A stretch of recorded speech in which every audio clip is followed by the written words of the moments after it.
আসসালামু আলাইকুম। আজকের এই ভিডিওতে আমরা যে বিষয়টা শিখব সেটি হচ্ছে সাবস্টিটিউট। তো সাবস্টিটিউটের কাজগুলো কি আজকে আমরা এই বিষয়গুলো আপনাদেরকে দেখাবো এবং এই সাবস্টিটিউটের মাধ্যমে আমরা কি কি কাজ করতে পারি সবকিছুই আজকের এই ভিডিওতে আমরা শিখব। তাহলে চলুন শুরু করা যাক। তো প্রথমেই আমি এই শীটের মাঝে কিছু দেখাই।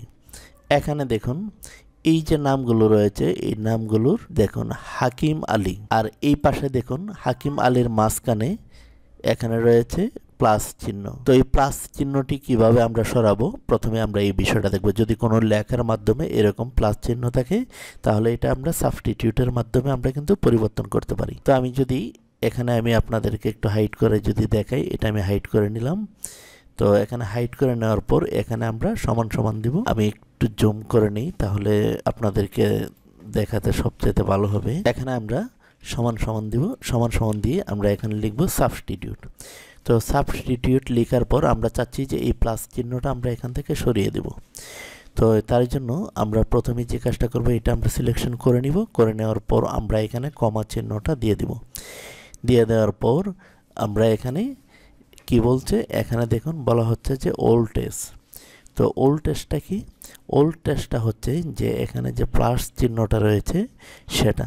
তো প্রথমে আমরা এই চিহ্নটা দিব। এই চিহ্নটা দেওয়ার পর ডাবল ইনভার্টেড কমা দিয়ে আমরা এখানে এই প্লাস চিহ্নটা দিয়ে দিব। দেওয়ার পর আবার আমরা ডাবল ইনভার্টেড কমা দিয়ে কমা দিব। এখন নিউ টেক্সট, এখানে দেখুন নিচে কিন্তু লেখাটা দেখাচ্ছে নিউ টেক্সট। তো এই নিউ টেক্সটটা কি? আবার আমরা এখানে সমান সমান দিয়ে নিউ টেক্সটটা হচ্ছে আমরা চাচ্ছি যে এরকম একটা স্পেস থাকবে, আর অন্য কোনো এই লেখা থাকবে না। তারপর আমরা এখানে একটা স্পেস দিয়ে ডাবল ইনভার্টেড কমা দিয়ে লাস্ট ব্র্যাকেট দিয়ে আমরা যখন কিবোর্ড থেকে ইন্টারে ক্লিক করব, এই যে দেখুন এখানে কিন্তু স্পেস চলে আসছে। এই যে দেখুন একদম ঠিক এখানে যে অবস্থা রয়েছে এখানেও কিন্তু এই অবস্থা চলে আসছে। এখন যদি আমি এরকমভাবে নিচ দিকে টান দিই অথবা এভাবে টেনে আমি এই পর্যন্ত নিয়ে আসি, এই যে দেখুন প্রত্যেকটা কিন্তু চলে আসছে। তো এটা হচ্ছে সাবস্টিটিউশনের একটি কাজ। তো আমি এই সাবস্টিটিউটের আরেকটি কাজ আমি আপনাদের সঙ্গে শেয়ার করতে চাই, সেটা দেখলে আপনাদের হয়তো আরেকটু ভালো লাগবে। তো আমি এটা ডিলিট করে নিই। তো এখন আমি ডিলিট করে দেব, অথবা আমি এটা এরকমভাবে টেনেও আমি ডিলিট করে দিতে পারি, অথবা এখান থেকে আমি ডিলিট করে নিলাম।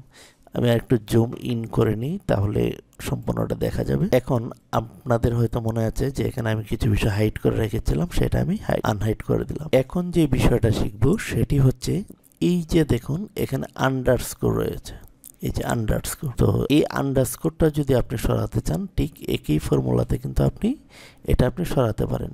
যেরকম আমি এটা যদি ডিলিট করে দিই, সম্পূর্ণটা এরকমভাবে ডিলিট করে দিয়ে আমি এখানে যদি আমি আবার সাবস্টিটিউট আমি লিখে দিই, এই যে সাবস্টিটিউট লিখে আমি সিলেকশন করে কমা দিয়ে ডাবল ইনভার্টেড কমা দিব এখানে। তারপর আমরা এখানে ওল্ড টেস্টটা কি, এই যে আন্ডারস্কোর, আমরা এই চিহ্নটা আন্ডারস্কোরটা আমরা দিয়ে দিব। দিয়ে দেওয়ার পর আবার ডাবল ইনভার্টেড কমা দেওয়ার পর কমা দিয়ে আমরা আবার এখানে ডাবল ইনভার্টেড কমা দিয়ে দিলাম। এখন আপনি চাচ্ছেন এই যে এখানে যে সমস্ত আন্ডারস্কোর রয়েছে আপনি এটা পরিবর্তন করে আপনি চাচ্ছেন যে সমান সমান চিহ্ন, এরকম সমান সমান চিহ্ন, বা আপনি এখানে কোনো মাঝে কোনো টেক্সট লিখে দিতে চান, অথবা আপনি যে কোনো একটা এরকম সংখ্যা দিতে চান আপনি দিতে পারেন। তো আমি এখানে সমান সমান দিয়ে আমি আবার ডাবল ইনভার্টেড কমা দিয়ে যদি লাস্ট ব্র্যাকেট দিই, এখন ইন্টারে ক্লিক করলে দেখুন এই যে এরকম লেখাটা কিন্তু চলে আসছে। তো সাবস্টিটিউটের এই কাজগুলো কিন্তু এরকম যে আপনি মাঝখানে যদি আপনি কিছু লেখা থাকে তো সেটা আপনি পরিবর্তন করতে পারেন।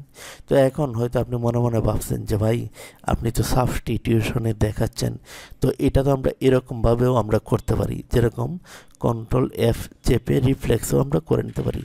এটা কেটে দিয়ে আমরা এখানে যদি প্লাস চিহ্ন, এখানে যতগুলো প্লাস চিহ্ন রয়েছে এই প্লাস চিহ্নটা দিয়ে আমরা যদি এটাও কেটে দিই, কেটে দিয়ে আমরা রিফ্লেক্স দিয়ে অটোমেটিক চলে যাবে। এই যে দেখুন এভাবেই কিন্তু চলে যাবে। এখন কথা হচ্ছে যে আপনি ঠিক আছে এরকমভাবে করলেন, এখানে ধরুন প্লাস, কিন্তু এখানে যদি আপনি মাইনাস চিহ্ন থাকে বা অন্য চিহ্ন থাকে তাহলে কিন্তু আবার দেখা যাবে যে এইটা থেকে যাবে। আচ্ছা, এখন সাবস্টিটিউটের আরেকটি কাজ দেখাই, সেটি হচ্ছে আমরা এই যে শীট, এই শীটে আমরা চলে আসব। আসার পর আমরা এখানে যে কাজটা করব, এই যে দেখুন এই যে এখানে এটা আমরা করেছিলাম, এই যে প্লাস চিহ্নটা এটা আমরা করেছিলাম। তো এটা আমরা একদম ডিলিট করে দিয়ে হাইড করে দিয়ে আমরা শিখবো হচ্ছে এই যে এখানে দেখুন এই হেকিম আলী নামে একটা ইমেল অ্যাড্রেস কিভাবে তৈরি করতে হয় সেটা আমরা শিখবো। তো এটা কিভাবে করব, এটাও কিন্তু আমরা সাবস্টিটিউটের নতুন আরেকটি কাজ। তো তার জন্য আমরা এখানে সমান দিয়ে আমরা এখানে লিখবো কি সাবস্টিটিউট। লিখার পর আমরা এই যে সাবস্টিটিউট দেওয়ার পর সমান দিয়ে আমরা এই যে লেখাটা রয়েছে এটা আমরা সিলেকশন করে আমরা এখানে এন্ড দেব। এই যে এন্ড, এটা কিন্তু সাবস্টিটিউটের আরেকটি ফর্মুলা। তো এখানে এন্ড দেওয়ার পর আমরা এখানে ডাবল ইনভাইটেড কমা দিয়ে আমরা এখানে লিখে দেব কি @gmail.com লিখে দেব। লিখে দিয়ে আবার আমরা এখানে ডাবল ইনভাইটেড কমা দেব, তারপরে কমা দেব। কমা দিয়ে আবার ডাবল ইনভাইটেড কমা দুবার দেব। এই যে দেখুন, দেওয়ার পর ডাবল ইনভাইটেড কমা দেওয়ার পর আমরা এখানে কমা দেব। কমা দিয়ে আবার ডাবল ইনভাইটেড কমা, আবার ডাবল ইনভাইটেড কমা দিয়ে লাস্ট ব্র্যাকেট দেব।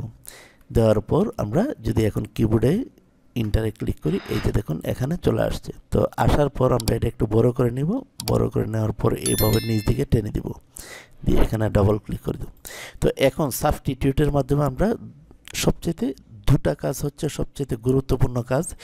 একটি হচ্ছে যে আপনাকে কোনো লেখার সাথে কিভাবে অন্য লেখা জয়েন করবেন, যেরকম এই লেখাটার সাথে আমি একটা ইমেল অ্যাড্রেস কিভাবে আমি এরকমভাবে করেছি সেটা আমরা শিখতে পারলাম। আর দ্বিতীয়ত হচ্ছে যে মাঝখানে কোনো লেখা থাকলে সেটাকে কিভাবে আমরা উঠিয়ে অন্য কোনো সিম্বল বা টেক্সট বা কোনো সংখ্যা যে কোনো জিনিস আমরা অ্যাড করতে পারি।